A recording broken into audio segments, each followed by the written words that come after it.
ଜାନୁଆରୀ 26 ବା ସାଧାରଣତନ୍ତ୍ର ଦିବସ ଉପଲକ୍ଷେ ସୁନ୍ଦର ସରଳ ଏବଂ ସଂକ୍ଷିପ୍ତ ଓଡ଼ିଆ ଭାଷଣ। ସମ୍ମାନନୀୟ ଅତିଥି ମହୋଦୟ, ପ୍ରିୟ ଗୁରୁଜୀ ଗୁରୁମା ବୃନ୍ଦ, ଉପସ୍ଥିତ ଅତିଥିଗଣ ଓ ସ୍ନେହର ପ୍ରତିଯୋଗୀଗଣ ଏବଂ ଏଠାରେ ବସିଥିବା ମୋର ଛୋଟ ବଡ଼ ଭାଇ ଓ ଭଉଣୀମାନେ, ଆଜି ଏହି ସାଧାରଣତନ୍ତ୍ର ଦିବସ ଅବସରରେ ମୋତେ କିଛି କହିବାର ସୁଯୋଗ ମିଳିଥିବାରୁ ମୁଁ ନିଜକୁ ଧନ୍ୟ ମନେ କରୁଛି। ଆଜି ହେଉଛି ଗଣତନ୍ତ୍ର ବା ସାଧାରଣତନ୍ତ୍ର ଦିବସ। ଏହାକୁ ମଧ୍ୟ ଜନରାଜ୍ୟ ଦିବସ କୁହାଯାଏ।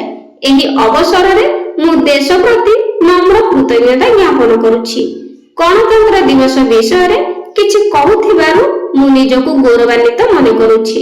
ଗଣ ଶବ୍ଦର ଅର୍ଥ ଲୋକମାନେ ଓ ତନ୍ତ୍ର ଅର୍ଥ ଶାସନ।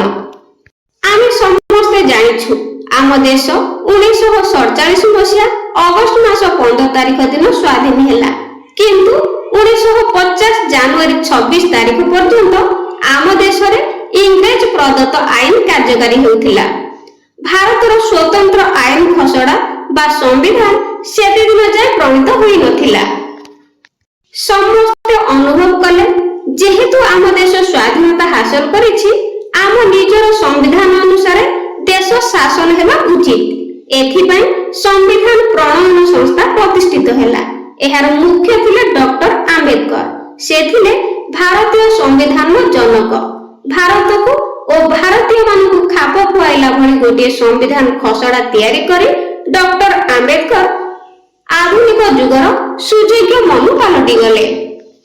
ଦୀର୍ଘ 2 ବର୍ଷ 11 ମାସ 18 ଦିନ ପରେ ଆମ ଦେଶ ଆମ ଆଇନ ଅନୁସାରେ ପରିଚାଳିତ ହେଲା। ସେଦିନ ଆମେ ସମ୍ପୂର୍ଣ୍ଣ ରୂପେ ସ୍ୱାଧୀନତାର ସ୍ୱାଦ ଚାଖିଲୁ। ସେଥିଯୋଗୁଁ ଜାନୁଆରୀ 26 ଆମ ଦେଶର ଏକ ରାଷ୍ଟ୍ରୀୟ ଦିବସ। ହିମାଳୟରୁ କନ୍ୟାକୁମାରୀ, କାଶ୍ମୀର ଠାରୁ କର୍ଣ୍ଣାଟକ, ଇରମ ଠାରୁ ମାର୍ଟିନ, ହିନ୍ଦୁ ଠାରୁ ମୁସଲମାନ, ଜୈନ ଠାରୁ ଖ୍ରୀଷ୍ଟିଆନ, ଅମିର ଠାରୁ ଫକୀର, ରାଜା ଠାରୁ ରଙ୍କ ସମସ୍ତେ ଏହି ଦିବସକୁ ମହା ଆନନ୍ଦରେ ପାଳନ କରିଥାନ୍ତି।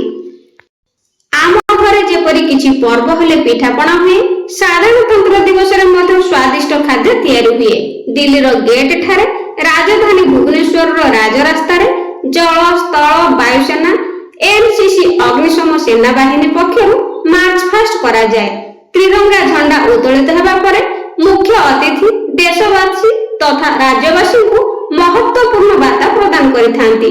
ବିଭିନ୍ନ ରାଜ୍ୟରେ ଲୋକନୃତ୍ୟ ଦଳ ଦିଲ୍ଲୀଠାରେ ରଙ୍ଗାରଙ୍ଗ କାର୍ଯ୍ୟକ୍ରମରେ ଅଂଶଗ୍ରହଣ କରିଥାନ୍ତି। ସାରା ଦେଶର ବିଦ୍ୱାନ, ବୀର ସୈନିକ, ଦକ୍ଷ ପୁଲିସ ମାନଙ୍କୁ ଏହି ପବିତ୍ର ଦିବସରେ ପୁରସ୍କୃତ କରାଯାଇଥାଏ। ଭାରତର ଶ୍ରେଷ୍ଠ ବେସାମରିକ ସମ୍ମାନ ଭାରତରତ୍ନ ଠାରୁ ଆରମ୍ଭ କରି ପଦ୍ମଶ୍ରୀ ଉପାଧି ପର୍ଯ୍ୟନ୍ତ ରାଷ୍ଟ୍ରପତିଙ୍କ ଦ୍ୱାରା ପ୍ରଦତ୍ତ ହୁଏ।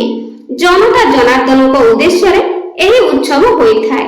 ଆମ ପ୍ରିୟ ତ୍ରିରଙ୍ଗା ଝଣ୍ଡା ତଳେ ସମସ୍ତେ ଏକତ୍ରିତ ହୋଇ ଭାରତର କୋଣ ଅନୁକୋଣରେ ସମ୍ମାନ ଜଣାଇଥାନ୍ତି। ସେଦିନ ତ୍ରିରଙ୍ଗା ପତାକା ଘରେ ଘରେ ପୁରପଲ୍ଲୀରେ କୁଟିରେ ଉଡ଼ୟନ କରାଯାଇଥାଏ।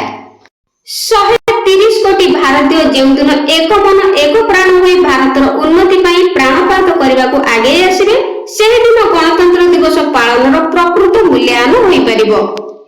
ମୁଁ ଏଠାରେ ଗୋଟିଏ ପଦ କହିବାକୁ ଚାହିଁବି କି ଏହି ଦେଶ ଆମର, ଏହି ମାଟି ଆମର, ଏହି ଦେଶ ଆମର, ଏହି ମାଟି ଆମର। ଏହାର ସମ୍ମାନ ରଖିବା ଦାୟିତ୍ୱ ଆମ ସମସ୍ତଙ୍କର। ଆଜିର ଛାତ୍ର ଆସନ୍ତାକାଲିର ନାଗରିକ। ଭାରତର ଶାସନ ଡୋରି ରହିବ ସେମାନଙ୍କ ହାତରେ। ଆଜି ଆମେ ସମସ୍ତେ ଶପଥ ନେବା ଭାରତକୁ ମହାନ ଦେଶ କରି ଗଢ଼ିବା। ମୁଁ ଏତିକି କହି ମୋର ବକ୍ତବ୍ୟ ଶେଷ କରୁଛି। ଜୟ ହିନ୍ଦ, ଜୟ ଭାରତ। ପିଲାମାନେ ଭାଷଣଟି ପସନ୍ଦ ଆସିଲେ ଲାଇକ୍ କରିବେ ଆଉ କମେଣ୍ଟରେ ନିଶ୍ଚିତ